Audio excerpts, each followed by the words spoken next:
Salla e mbledhjeve të Këshillit Prokurorial të Kosovës ka marrë një pamje krejtësisht tjetër. Kjo sallë që gjendet në katin e 6 në objektin ku është vendosur edhe Prokuroria Speciale e Kosovës është rinovuar tërësisht, por për shumën e shpenzuar për blerjen e karrigeve e të lambadarëve që bien më së shumti në sy, për shkak se nuk ngjajnë në objekte pune, por më shumë të ndonjë pallati mbretëror, nuk kanë treguar nga Këshilli Prokurorial. Nga KPK-ja kanë thënë se vlera e përgjithshme e tenderit ka qenë rreth 108.000 euro, por në të ka qenë përfshirë edhe renovimi i oborrit të këtij objekti.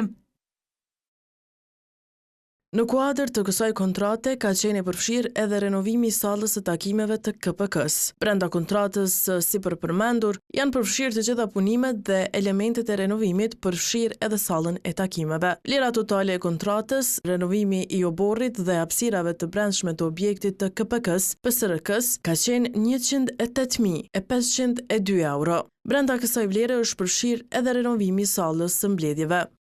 Dugagjini ka shikuar të gjithë dosjen e tenderit që gjendet tek platforma e prokurimit, por askund nuk janë specifikuar çmimet veç për oborrin e ndaras për renovimin e sallës.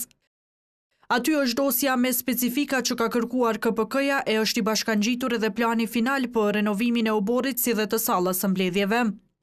E në specifikat në dosjen e tenderit ku flitet për karriget me rrota në të cilat kryesisht ulen antarët e Këshillit Prokurorial, ishte kërkuar që të jenë adekuate të nivelit ekskluziv e të jenë nga konstruksioni i drurit masiv të qershisë si dhe drurit të jetë i thatë. As kompania që ka fituar tenderin, Olti Trusting SHPK, nuk është përgjigjur në pyetjet e televizionit për çmimin e tyre. Realizimi i punimeve ka zgjatur 4 muaj derisa në oborrin e objektit është rregulluar një park i vogël e janë vendosur edhe rrethoja para objektit ku janë të vendosur Këshilli Prokurorial i Kosovës dhe Prokuroria Speciale.